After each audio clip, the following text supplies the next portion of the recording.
예, 애터미 회원 여러분 안녕하십니까. 이제 무더운 여름이 다 가고 결실의 계절 가을이 왔습니다. 추역은 어떻게 시작하느냐 하면 원형이청이라는 네 글자로 시작합니다. 원은 봄이면서 또 봄에 씨앗을 뿌리는 것을 말하고, 형은 여름이면서 여름에 작물이 무럭무럭 자라는 것을 의미합니다. 이는 가을에 이제 수확을 한다는 걸 의미합니다. 결실의 계절이죠. 그리고 정은 겨울이 되면 굳게 갈무리해서 내년에 다시 씨앗을 뿌린다, 그런 얘기입니다. 이제 결실의 계절 가을이 왔습니다. 회원 여러분들의 사업도 이 가을을 통해 큰 결실을 이루시기를 바랍니다. 오늘 여러분들에게 제가 말씀드리려고 하는 것은 애터미 사업의 성공 조건과 관련해서 사운을 설명드리려고 합니다. 애터미 사업의 성공 조건은 한마디로 말하면 흡인력입니다. 흡인력이란 사람의 마음을 끌어당기는 힘이에요. 사람의 마음을 끌어당기는 힘. 그래서 그것을 세 가지 구호로 나타내면 오게 하라, 머무르게 하라, 다시 오게 하라. 이게 흡인력이에요. 강제로 끌어오는 것이 아니고 오게 하라, 왔으면 금방 가는 게 아니고 머무르게 하라, 그리고 다시 오게 하라. 다시 오려면 비전을 봐야 되겠죠. 그래서 이런 흡인력을 발휘하려면 반드시 두 가지 조건이 필요합니다. 하나는 그 사람의 인격이고 다른 하나는 능력입니다. 아무리 인격적으로 존경할 만한 사람이라 하더라도 능력이 없으면, 다시 말하면 애터미 사업, 이 비즈니스에서 성공할 수 있는 능력이 없으면 그 사람은 흡인력이 없어요. 또 매력이 없어요. 역시 흡인력은 곧 매력이라 할 수 있습니다. 매력도 역시 도깨비처럼 사람을 끌어당기는 힘을 매력이라고 해요. 그러면 이런 흡인력 또는 매력, 리더로서의 매력 또는 사업자로서의 매력, 파트너로서의 매력, 이걸 기르려면 어떻게 해야 되는가?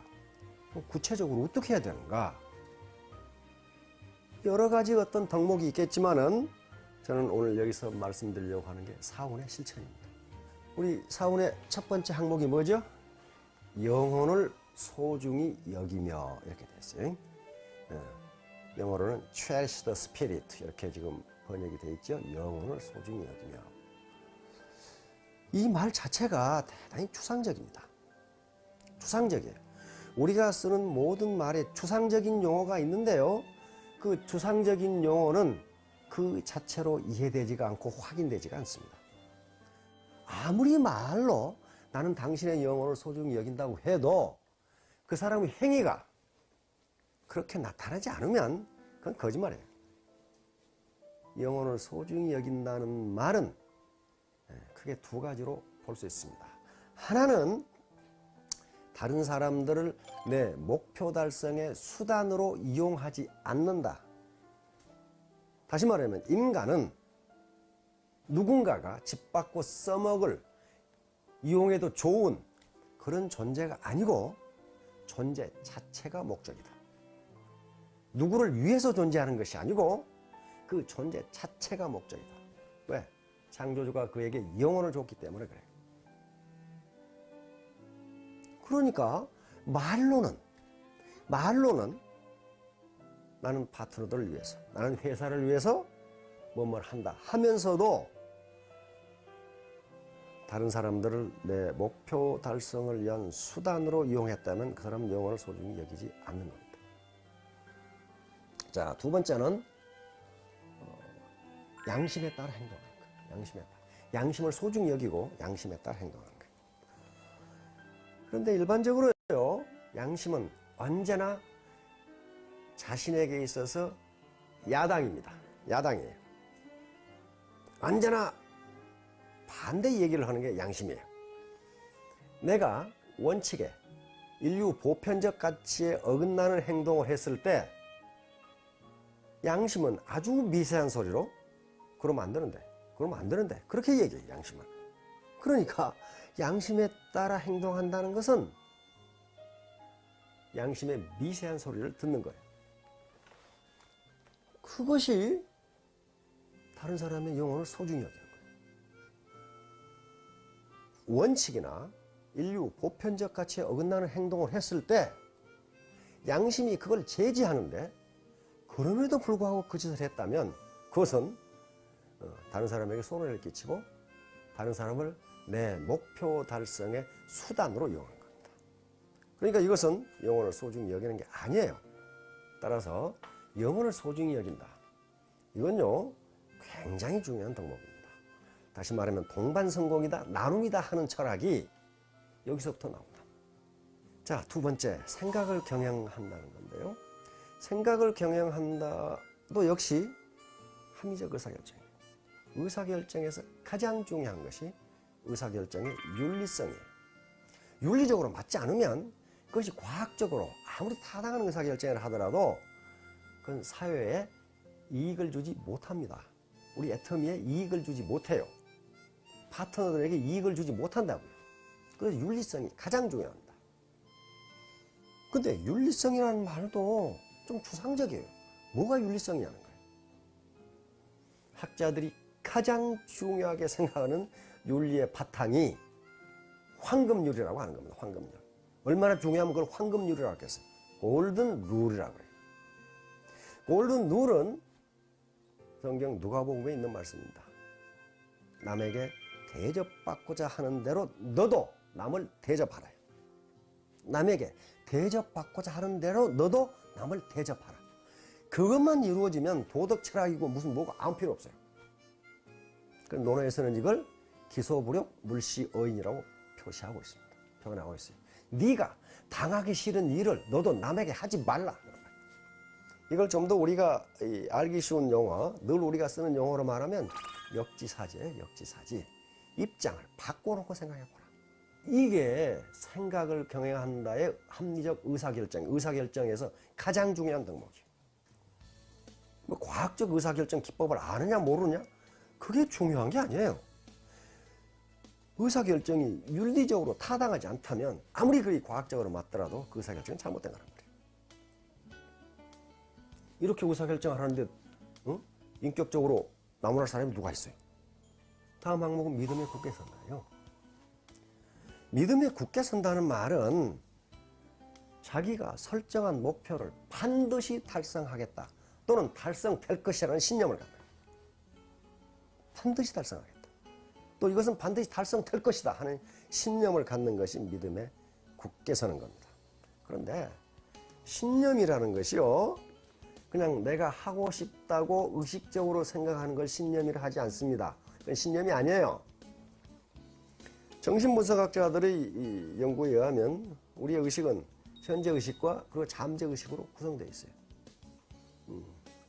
지금부터 프로이트는 그걸 무의식이라고 했는데 지금 통상 잠재 의식이라고 이야기합니다. 그런데 내가 입으로는 내가 3년 이내에 리더스 클럽에 들어가겠다 이렇게 이야기하지만은 내 아랫배에서 내 잠재 의식이 네가 어떻게, 너 같은 놈이 어떻게 이렇게 한 마음이 올라온다면은 잠재 의식은 아직 현재 의식과 일치하지 않은 거예요. 그런 경우 반드시 잠재 의식이 이긴다고 돼 있어요.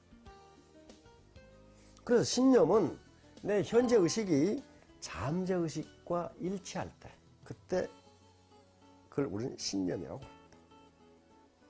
그러면 현재 의식을 잠재 의식과 일치시키려면 신념을 얻으려면 어떻게 해야 되냐? 유일한 방법은 자기 암시입니다. 그럼 어떻게 그걸 자기 암시를 하느냐? 혼자 중얼중얼 하느냐? 그것도 있죠. 그러나 중요한 게 인생 시나리오를 쓰는 거예요.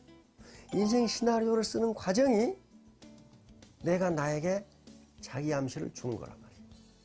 자기 암시를 주는 거예요. 나는 이렇게 살겠다. 난 이렇게 될 것이다. 내 현재 의식과 잠재 의식을 일치시켜버리는 거예요. 그렇게 되면 반드시 성공한다. 마지막으로 겸손이 생긴다는 건데 이건 굉장히 중요합니다. 그래서 결론으로 나와 있어요. 겸손이라는 게, 휴밀리티, 이 겸손이라는 게 굉장히 중요합니다. 겸손은 사전적 의미로는 나를 낮추고 상대방을 존중해 주는 것을 겸손이라 하는데, 이걸 예기라는 경서에서는 그걸 예라고 그랬어요. 그냥 겸손은 예의다. 예의다. 예의 없는 사람, 버르장머리 없는 사람이 아마 성공하는 일은 못 보셨을 거예요. 그거 볼 수가 없어요. 그러니까 인간, 특히 우리 동양의 유교 문화권에서는요, 거만하고 교만한 사람을 되게 싫어합니다. 따라서 겸손이라는 것도 수상적인 용어이기 때문에 그 사람의 행위로밖에 확인할 수 없어요. 학자들은 말합니다. 우리가 알고 있는 모든 것은 다른 사람에게 배운 것이다. 자기가 자기 지식 개발한 사람 없어요. 책에서 본다 하더라도, 뉴스에서 본다 하더라도 다른 사람한테 배운 거예요. 그런데 다른 사람 말을 들어주지 않으면 어떻다는 거예요? 그 사람 지식은 더 이상 성장하지 않는다는 거라며요. 지금까지 우리가 가지고 있었던 지식은 옛날 얘기가 돼버려요. 옛날 얘기가. 그런데 이렇게 쏟아져 나오는 지식을 어떻게 자기가 다 습득하느냐 하는 문제예요. 다른 사람, 즉 스폰서가 됐건 파트너가 됐건 또는 이 강사가 됐건 간에 다른 사람이 무언가 자료를 보고 한 얘기를 내가 받아들이면 내가 그 자료를 읽는 시간을 단축시킬 수 있는 거예요. 그러니까 그 사람 능력은 점점 늘어나죠. 또 겸손하지 않는 사람은 인격적으로 문제가 있어요. 인격적으로 문제가 있고, 그 다음에 새로운 지식을 받아들이지 않기 때문에 능력에도 문제가 있어요. 능력에도. 그러니까 인격에 문제가 있고 능력에 문제가 있으면 당연히 흡인력이 없죠. 매력이 없는 사람이요. 현자들이 가장 중요하게 하는 행위는 다른 사람의 말을 들어주고,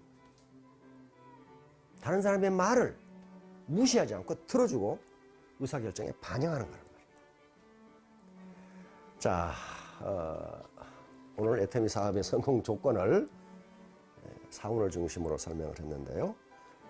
센터나 라인 미팅을 할 때 도대체 나는 이 사운을 어떻게 실천하고 있는지 그런 걸 한번 논의를 해보시고, 또 원데이 이 세미나나 석세스 아카데미에서 이 사운을 외칠 때 이런 의미를 한번 생각해 보시면서 외치시면은 회원 여러분 모두 인격과 능력 면에서 크게 발전하셔서 자신이 이 목표로 하는 기한 내에 모두 자기 목표를 달성하리라고 믿습니다.